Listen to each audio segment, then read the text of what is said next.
Hey guys, Jonathan Beasley back again with some fun subject matter because I am a huge fan of brutal honesty. So today we're talking about the 4 lies that everyone believes about the banking and lending industry. I'm going to kind of open the curtain back and tell you some things that I think are kind of unique that nobody really talks about. So look, here's the deal. Banks are the backbone of the US economy, and the Federal Reserve itself is a bank. They run our economy. They run the show in the US. And unlike any other bank, the Fed can literally print money at its discretion. It has actual printing presses. It's where our legal tender comes from. But what if I told you that not just the Federal Reserve, but that every bank out there actually has a method by which they can create money? Would you be interested in hearing more? Do you want to take the blue pill or the red pill? Well, if you want to hear more, let's do this. Please hit that subscribe button and the bell notification and pop that red pill. I'll wait. This is your last chance.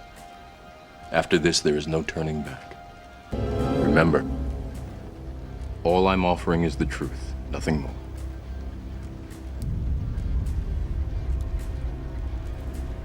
All right, cool. Thanks so much. Now let's get into the fun stuff. The number 1 lie that we believe about banking is that keeping your money in a bank is good for us. Let me ask you a question. How much interest do you earn? Let's say if you're going to deposit $100,000 at your local bank, how much interest would you earn on that deposit? At first glance, maybe you think a few percent, maybe? Well, I checked this week specifically for this video. I did a little research on what savings accounts are paying an interest rate. So the top banks like Bank of America and Citibank, they were all around 0.5% of interest on that money. I found a few other sort of like niche banks and different offerings where they got close to like 1%. But think about that. Your money is essentially growing at like 0.5 point to a point, while inflation currently is between somewhere 10%, 12%. It may even be a lot higher than that, and the Fed just isn't reporting it. But we know that we have double-digit inflation right now. And so the point is that the intrinsic value of your money and your wealth decreases by the day when you have a pile of money sitting in a bank. So if you're like me, view the bank as a place to park your money, not as a place to make money, because it's not making any money. It's losing value.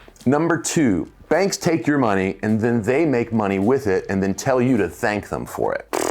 That's why one of the reasons I hate banks. Most folks believe that the only bank that's allowed to create money is the Federal Reserve System. It's the source of the dollar. It's the only institution that has the power to print legal tender, right? Well, not exactly. So getting back to our previous example, let's say you deposit $100,000 in a bank. What do you think the bank is going to do with that money? Well, there's certainly no point into them just parking it and keeping it there any more than there is any point in you parking it and keeping it there for long term. If they just parked the money, they wouldn't have enough money to pay you the miserable 0.5 point of interest that we just talked about. So the bank takes your money and then they loan it out to other people who want to buy a car, for example, or buy a house or buy a boat or get a business loan. So they loan this money and then they collect interest on it at a much higher rate than the pathetic 0.5 point that they give you. The average interest on a credit card, for example, is like 18 to 20%. That's literally dozens of times higher than what the bank is paying you on your savings deposit. And the bank doesn't have to tell you who it lends your money to. For all we know, it's whomever they decide, and we don't get to know about it. So what we do is we check our bank account, we see that the money says it's still there, and we can draw it whenever we want. So if your money is still in the bank and the bank is also lending the money out, where does it go? This is what's known as fractional reserve banking. Banks are only required to keep 10% of the deposits on hand at any given time, and they get to lend the rest. So for example, for every $100,000 you deposit in the bank creates another $900,000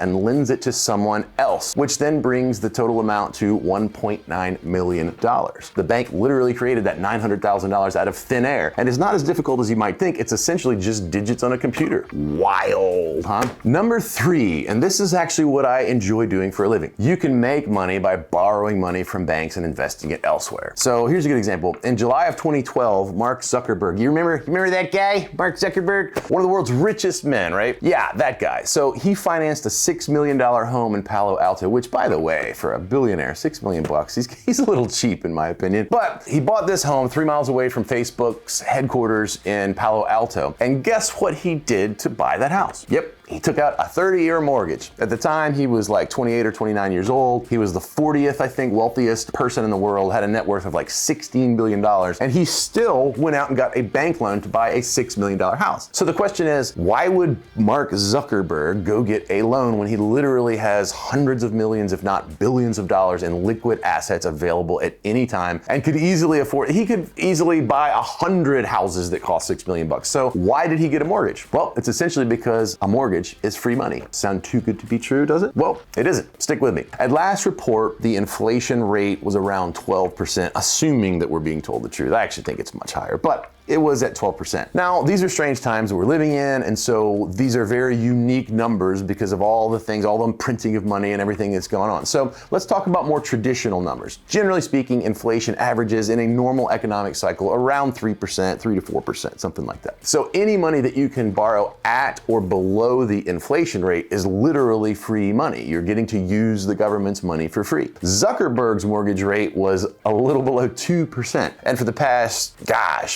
10, 12 years, Rachel and I as investors and buyers and Rachel and I as brokers have helped our clients lock in mortgages around the 3% mark for years and years. Hundreds of clients have been locking in loans anywhere between like 2.5% to 4%. That's why I advocate that people take their money, you take your money, and invest it in the form of down payments in assets like real estate. Then you take out large amounts of good debt, i.e. cash flowing debt, where you can utilize the bank's money and not your money to get leverage and control of assets worth far more than your cash holdings would otherwise enable you to purchase. So you take the money, you put it in a down payment, you take out massive loans, you have renters that pay it off and even give you excess cash flow, and you do this over and over and over again. Now, if you're savvy like me, you're probably thinking to yourself, well, hey, Jonathan, that's good and all, but rates are now in the 6s and then the 7s, and they're continuing to go up. There is no more 3% interest rate, so what you're saying doesn't really apply. Well, two thoughts on that. Number one, inflation is at 12%.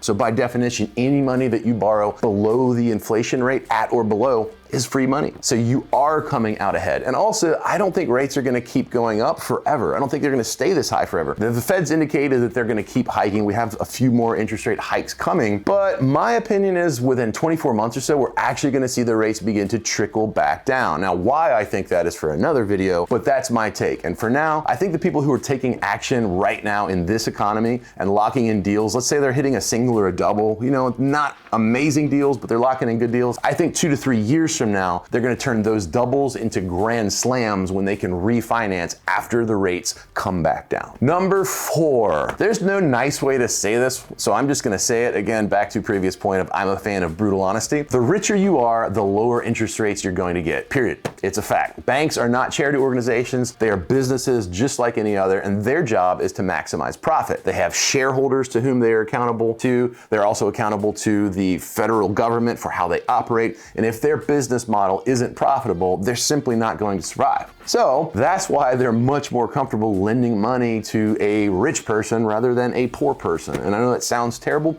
but it's just a fact of life. When you're a multimillionaire, for example, banks sleep peacefully at night knowing that they've loaned money to you because they're not worried that you're going to default on your loan. And in case something happens, you can't make the monthly payment, you can easily perhaps sell off some other assets or sell a part of your business or pull from other accounts. And you have resources and methods by which you can pay back those loans that they've loaned you. If, on the other hand, you're barely making ends meet and your income's bad and your credit's bad, loaning money to you is an extremely risky proposition. And I know it's kind of easy to criticize banks for this, frankly, but think about it. Would you personally feel more comfortable loaning money to, say, a friend or a family member who can barely make their payments and bills, that doesn't really have their life together, or loaning to a friend who has their stuff really together, they're doing well financially? If you had to loan money to one of those people, which one would you pick? I think we know it would be the latter, right? So no matter how harsh it sounds, if you want to get the best banking options, you need to make yourself as attractive as possible to banks before you go to get a loan. And look, one last caveat at the end of this video, if you know yourself and know that you're not quite ready to be extremely financially responsible, then you really should think twice or 3 times before you take my advice and go out and take on a lot of real estate debt.